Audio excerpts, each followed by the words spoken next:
Bonjour les enfants. Aujourd'hui, je suis dans le bureau de ma femme. Elle me l'a prêté pour que je puisse continuer à vous raconter l'histoire de l'œil du loup. D'accord? Aujourd'hui, je vais vous lire deux parties, cadeau. Flamme Noire venait de finir de raconter l'histoire du maladroit et de la grand-mère. Et tout le monde s'était retourné vers Paillette, puisque on apprend là que c'est elle que les chasseurs recherchent. Comment? C'est moi qu'on cherche? Elle avait dit ça sur un drôle de ton, Paillette. Ça n'avait pas échappé aux oreilles de Loup Bleu. C'est moi qu'on cherche? Chuchote va. Et c'était inquiétant. Loup Bleu ne savait trop quoi penser de sa sœur. C'était une belle louve, bien sûr. La plus belle. Et d'une habileté à la chasse imbattable. Bien plus rapide que les rouquins, qui n'étaient pas de mauvais chasseurs pourtant. Bien meilleur œil que Flamme Noire. Bien meilleure oreille que Cousin Gris. Et plus fin museau que moi. Ça, Loup Bleu était obligé de le reconnaître. Tout à coup, elle s'arrêtait, truffe au vent, et elle disait « Là, souris de prairie. »« Où ça, là ?»« Là-bas. » Elle montrait un endroit précis, 300 mètres devant. On y allait, et on trouvait une famille de mulots à dos rouge, dodus comme des perdrix, sous terre. Les rouquins n'en revenaient pas. « Comment t'as deviné ?» Elle répondait « Le nez. » Où en était la chasse au canard?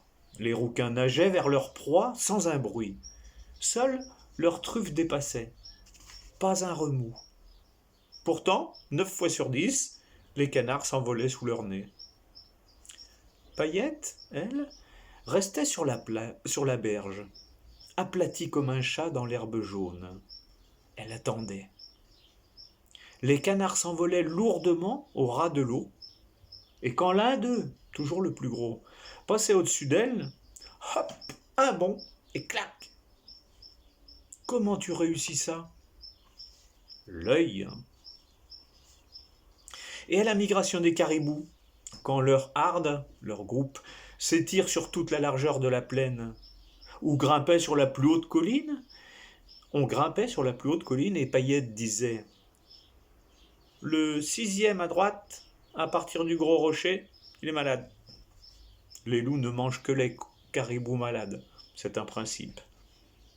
Malade? Comment peux-tu en être sûr? L'oreille.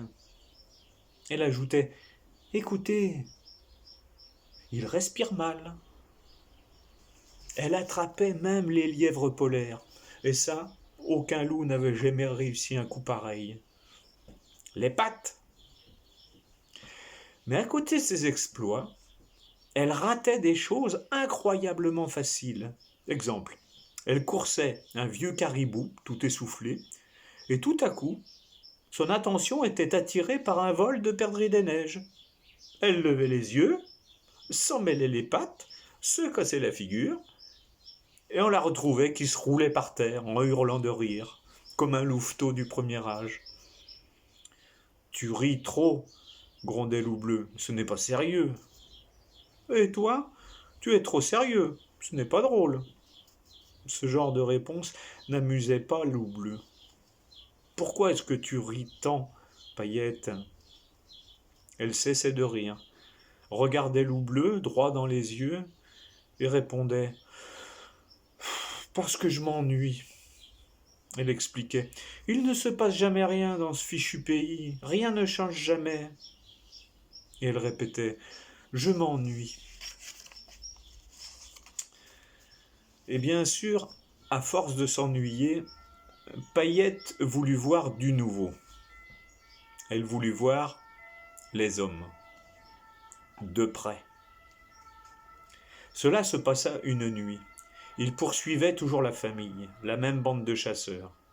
Ils campaient dans une cuvette herbeuse à 3 heures de la tanière. Paillette sentait l'odeur de leur feu. Elle entendait même le bois sec pétarader. « J'y vais, se dit-elle. Je serai de retour avant l'aube. Je verrai bien à quoi il ressemble finalement. J'aurai quelque chose à raconter, on s'ennuiera moins.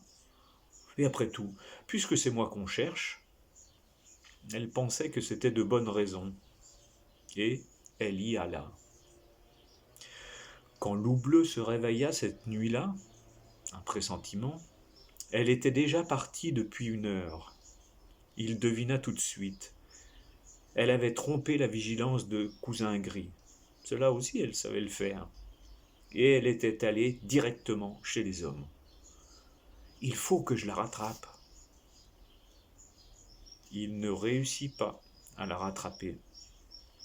Quand il arriva au campement des chasseurs, il vit les hommes debout, danser dans la lumière des feux, autour d'un filet accroché à une potence par une grosse corde qui le maintenait fermé. Prise dans le filet, Paillette donnait des coups de croc dans le vide. Sa fourrure lançait de brefs éclairs d'or dans la nuit. Les chiens en folie sautaient sous le filet, leurs mâchoires claquaient, les hommes hurlaient en dansant. Ils étaient vêtus de peau de loup. Flamme Noire avait raison, pensa Loup Bleu. Et aussitôt il pensa à autre chose. Si je coupe la corde, le filet tombera au milieu des chiens et s'ouvrira. Elle est trop rapide pour eux, on s'en tirera. Il fallait sauter par-dessus les feux. Pas drôle pour un loup. Mais il fallait le faire, et vite. Pas le temps d'avoir peur. La surprise, c'est ma seule chance, pensa Loup Bleu. Et il était déjà dans l'air brûlant, au-dessus des flammes, au-dessus des hommes. Le feu leur faisait des visages très rouges. Au-dessus du filet, enfin. Il trancha la corde d'un coup de dent et hurla. File, Paillette! Hommes et chiens regardaient encore en l'air. Paillette hésita. Excuse-moi, Loup Bleu. Et ce fut la bagarre générale. Loup Bleu envoya 2 chiens dans les flammes. Va-t'en, Paillette, va-t'en! Non, je ne veux pas t'abandonner. Mais les chiens étaient nombreux. Va-t'en, je te confie la famille. Alors Loup Bleu vit Paillette faire un bond formidable. Puis il entendit des coups de tonnerre. La neige jaillit en petits geysers autour d'elle. La trace des balles. Ratée. Et elle disparut dans la nuit.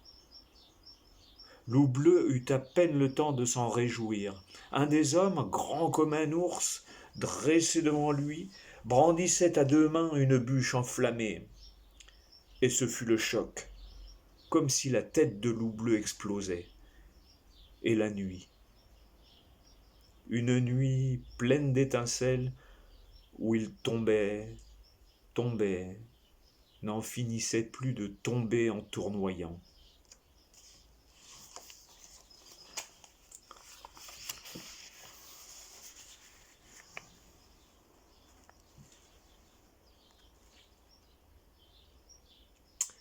Voilà, c'est tout pour aujourd'hui.